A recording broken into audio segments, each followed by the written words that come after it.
Breaking news. A political earthquake has just shattered the uneasy calm between London and New Delhi. Moments ago, Indian Prime Minister Narendra Modi officially blocked the entry of a high-level Labour delegation, sending shockwaves through Westminster. The order came just hours after Starmer accused India of drifting toward authoritarianism. Within minutes, India's foreign ministry responded, visas were revoked, meetings cancelled, and diplomatic channels plunged into silence. Inside Downing Street, phones rang like alarms in the night. The Foreign Office went into lockdown. Reporters outside Parliament spoke of chaos, confusion, and raw fury. Starmer, blindsided and humiliated, demanded answers. How dare he shut us out, he was overheard saying, his aides pale with panic. But Modi's camp had already made its move. A statement thundered across global headlines. India will not be lectured by those who still carry the shadow of empire. For decades, Britain's relationship with India had been complicated, polite smiles masking old wounds. But tonight, that fragile facade collapsed. What began as a debate on human rights turned into a full-scale diplomatic storm. Starmer's speech, delivered in Parliament just 48 hours ago, accused India of silencing dissent and weakening democracy. It was meant to sound principled, but ended up sounding imperial within hours. India's media erupted. Anchors called it British arrogance dressed as virtue, while social networks across Asia exploded with anger. By dawn, Modi's cabinet convened in an emergency session. Their decision was swift, decisive, and brutal. The Labour delegation would not be allowed entry. In London, disbelief turned to outrage. Foreign Secretary David Lammy warned that the move was unprecedented. Rachel Reeves called it a diplomatic insult of the highest order. Yet, behind closed doors, intelligence briefings painted a far darker picture. This was no random retaliation. It was a message. India had drawn a red line. The age of British moral superiority was over. And for the first time in modern history, it was London that looked like the junior partner. Television screens flickered with split images. Starmer's grim face on one side, Modi's calm defiance on the other. Commentators compared it to a geopolitical chess match where one wrong move could collapse decades of trade and cooperation. The pound dipped in early trading. British companies with billions invested in India began calling for immediate damage control. But there was no damage control because the damage was intentional. Inside Parliament, whispers grew louder. Senior Labour figures privately blamed Starmer for overstepping. Even some of his own MPs questioned why he had chosen this fight. He wanted to look strong abroad, but as one insider said, instead, he looks powerless at home. The Conservative benches, smelling blood, erupted with laughter during Prime Minister's questions. Rishi Sunak, trying to appear neutral, merely shook his head and warned of serious consequences for Britain's standing. But this wasn't just politics, it was pride. To many in India, Starmer's words reopened wounds that had never healed. To many in Britain, Modi's retaliation felt like a humiliation that could not go unanswered. Nationalists on both sides seized the moment. On Indian television, pundits declared this a new independence, a second decolonization. In Britain, commentators called it the end of soft power. So, the atmosphere was electric, volatile, and one spark away from explosion. Then, just as officials scrambled for diplomacy, a leak appeared online. An internal Labour memo suggesting Starmer's team had planned to pressure India on trade reforms through moral leverage. The timing was devastating. Indian newspapers splashed it across front pages. Labour's colonial tactics exposed. By sunset, protests erupted outside the Indian High Commission in London. Supporters waved flags, chanted slogans, and demanded that the government stand up to Modi's arrogance. Yet the mood inside Westminster was far from patriotic. It was panic. Advisors warned that a trade summit scheduled for next week could collapse entirely. As Britain's media turned on Starmer, one question echoed across every newsroom. Had the Labour leader just triggered the worst UK-India crisis in a generation? If this was just the beginning of Modi's retaliation, what would come next? Would India freeze trade, recall its diplomats, or would Starmer double down and turn a war of words into a political catastrophe that could define his leadership forever? The next morning, Britain woke to a storm it could no longer contain. What had begun as a diplomatic dispute was now a full-scale political crisis. Starmer's office released a statement calling India's decision deeply regrettable and undemocratic. But those words only added fuel to a fire already out of control. Within minutes, Indian news networks broadcast Starmer's remarks alongside old footage of British colonial officers. A brutal juxtaposition reignited public fury across India. By noon, hashtags like #RespectIndia and #Starmer insults democracy were trending worldwide. In New Delhi, Prime Minister Modi addressed the nation in a televised statement, carrying the calm menace of a leader who knew exactly what he was doing. India is no longer a colony to be lectured. Those who speak of democracy should first look in the mirror. The speech hit London like an explosion. His words echoed through every newsroom, every embassy, every financial district boardroom. Within hours, British diplomats were summoned home from Delhi for consultations. The Foreign Office called it a temporary step, but insiders whispered a harsher truth. Relations had frozen. Behind the glass doors of Westminster, the atmosphere was thick with fear and betrayal.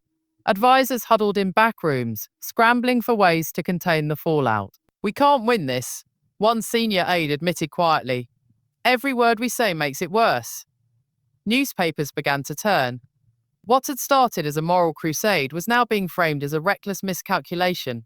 Headlines read, "Starmer's India gamble backfires. Britain isolated on the global stage." Even Labour loyalists on social media began asking if the leader had gone too far. Meanwhile, Modi's government went further still. India suspended ongoing negotiations over a £28 billion trade agreement that had taken 3 years to craft. British exporters went into panic. The pound began to tremble against the rupee. CEOs demanded clarity, but there was none. Only silence from New Delhi and defiance from Labour. Starmer's team tried to rally the narrative, insisting that human rights cannot be traded for profits. Yet the tone fell flat in the public's eye. He was no longer defending democracy. He was fighting to save face. The situation escalated when an Indian official leaked a confidential cable to a local journalist. The document revealed that several Labour MPs had privately sought meetings with Indian opposition figures to raise concerns about Modi's leadership. The leak was devastating. It confirmed what Modi's supporters had suspected, that Labour wasn't just criticising India, but meddling in its politics. Overnight, the Indian Parliament roared with outrage. One MP called it foreign interference disguised as virtue. In Britain, the political earthquake deepened. Tory ministers accused Labour of endangering national interests. Nigel Farage went on air, calling Starmer a colonial preacher in a suit. Even neutral commentators couldn't deny it. Britain looked arrogant, outdated, and weak. Polls began to shift. A new survey showed public confidence in Starmer's foreign policy had collapsed to its lowest level yet. Through it all, Starmer remained defiant. In a late-night interview, his voice trembled slightly as he insisted, "We must stand for values even when it costs us." But his words carried an undertone of desperation. Viewers could sense it. The story was slipping away from him. And somewhere behind the diplomatic theatre, King Charles was said to be quietly concerned. Palisades hinted that the monarch had reached out to Modi privately, urging calm and warning that this could damage the historic bond between nations. But if the king hoped for restraint, he would be disappointed. Just as Westminster prepared to de-escalate, India struck again. A sudden announcement from Modi's office declared new restrictions on British-funded NGOs operating in India, accusing them of spreading political propaganda under a humanitarian disguise. Overnight, dozens of British charity offices were raided, their staff questioned, and their accounts frozen. London was stunned. This wasn't a diplomatic spat anymore. It was a message to the world. India no longer bowed to Britain's moral lectures, and the world was watching. The narrative had flipped completely. Once the empire, now the humble. As tension reached boiling point, one question began haunting every corridor of power. Had Starmer accidentally awakened a global realignment where Britain's voice no longer mattered? Would he back down and apologize to calm the storm? Or would pride push him into the one mistake that could destroy his leadership forever? What began as a war of words had turned into a global humiliation. Foreign embassies were now describing it as the London isolation crisis. News anchors in Washington and Brussels called it the day Britain lost its diplomatic mask. In New Delhi, the mood was triumphant. India's media framed it as justice, a historic reversal of power. For centuries, one commentator declared, London dictated terms to India. To Dieu. Now India dictates to London. The applause inside the Indian parliament was deafening. Inside Westminster, however, it was despair. Starmer's face had become the symbol of arrogance gone wrong. Leaks from within his office revealed panic meetings stretching into the early morning hours. Aides argued about tone, optics, and honor. Some wanted him to issue an apology, while others warned it would make him look weak. We can't bend to Modi, one aide snapped, slamming the table. If we apologize, we lose the moral high ground. Another replied coldly, we already lost it. That night, Britain's streets began to stir. Protesters gathered outside Parliament, carrying both Indian and British flags. Some chanted for peace, while others demanded Starmer's resignation. The air was electric, heavy with the sense that something historic was breaking apart, not just a diplomatic bond, but a nation's sense of authority. Across the sea, Modi stood unmoved. His government announced it would suspend all scheduled bilateral meetings until mutual respect was restored. Those final words echoed like thunder through London's political elite. Starmer appeared on national television the next morning. His tone was firm, but his eyes betrayed exhaustion. Britain will never apologize for standing for democracy, he said, his voice steady but strained. We will continue to speak truth even when others silence it. Yet the reaction was brutal. Commentators accused him of misreading the moment. He's fighting ghosts, one said. India isn't the enemy, his ego is. Then came the economic aftershock. The Confederation of British Industry warned that trade with India could collapse by 40% within weeks. Airlines began cancelling routes. Universities relying on Indian students issued urgent statements calling for calm. The ripple spread beyond economics. It was cultural, emotional, almost spiritual. To Dospu, Britain was realizing that the world it once commanded no longer existed. And through it all, King Charles maintained a heavy silence, but sources whispered that behind palace doors, the monarch was furious. Not at Modi, but at his own government's failure to anticipate the storm. The king, who had spent years nurturing Commonwealth ties, saw decades of diplomacy reduced to rubble in days. He felt betrayed by his ministers. One court insider said, they've turned pride into poison. By week's end, Labour's internal cracks became impossible to hide. Angela Rayner reportedly confronted Starmer in private, telling him, you've humiliated us on the world stage. Several senior MP began floating the unthinkable, an internal challenge to his leadership. The public too had turned. Poll numbers plummeted. Headlines screamed, Starmer versus Modi, the fight Britain lost.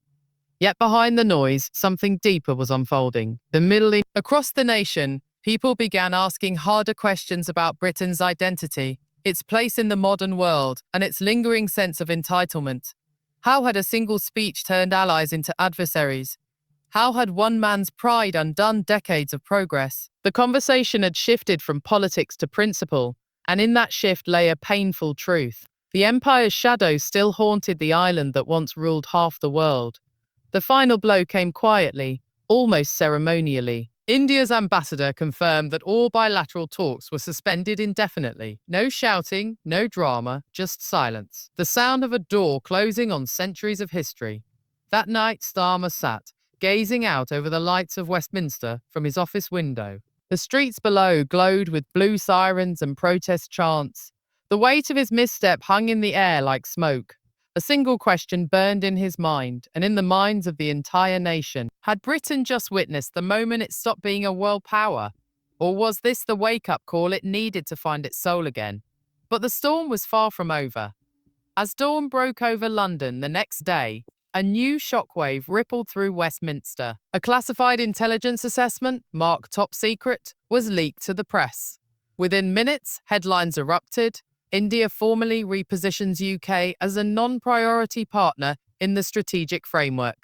The words landed like a hammer blow. For the first time in modern diplomatic history, Britain had been deliberately downgraded by a nation it once considered a cornerstone ally. Inside number 10, panic turned to paralysis. Ministers arrived in grim-faced silence, clutching folders filled with bleak projections. One document predicted that Britain's global influence could shrink by nearly 30% if India redirected its partnerships toward Europe and East Asia. Another warned that the Indo-Pacific Security Roadmap, one of Starmer's flagship policies, could collapse beyond repair. And then came the breaking point. At 11:12 a.m., India announced a sweeping review of all British defence cooperation agreements, training programs, intelligence exchanges, joint cyber operations. Everything was put under immediate strategic suspension. The shock was instantaneous. Former military officials labelled it the most serious diplomatic rupture since the Suez Crisis.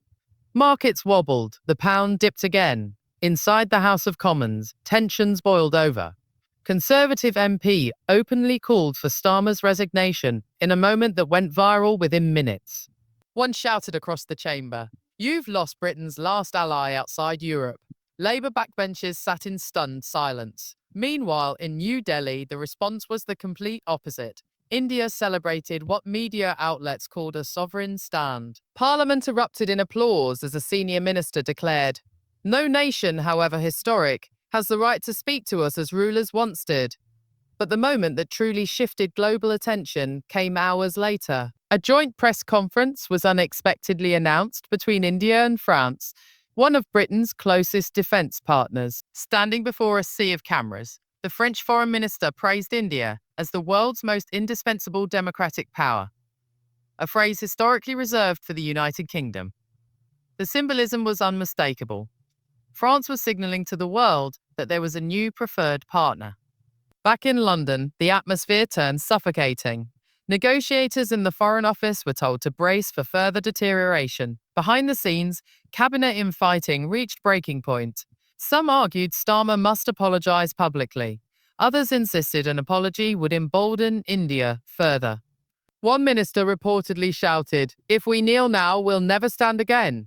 But the most devastating blow came not from India nor from Parliament, but from within Starmer's own inner circle.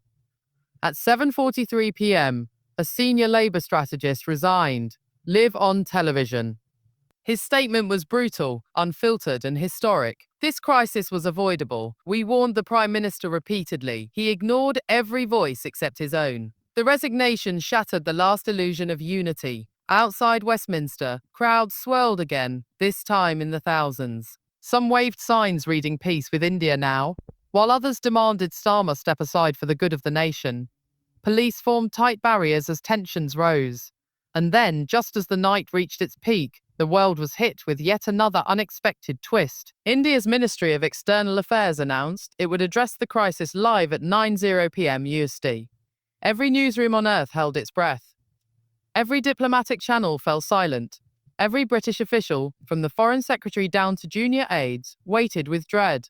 What India said next would either begin the path to repair or plunge the two nations into an unprecedented diplomatic freeze that could last decades. As the broadcast countdown began, Starmer stood alone in his office, staring at the television, knowing his next decision might define not just his career, but Britain's future place in the world.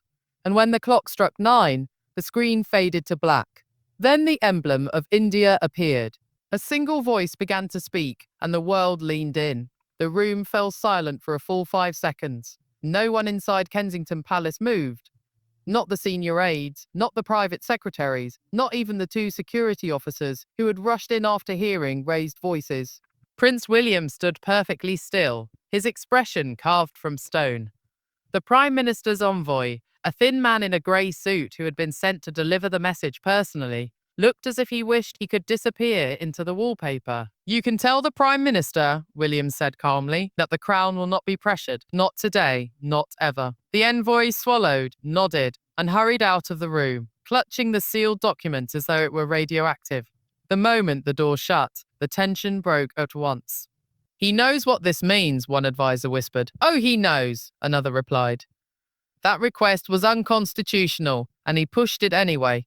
William walked to the window overlooking the palace gardens, hands clasped behind his back.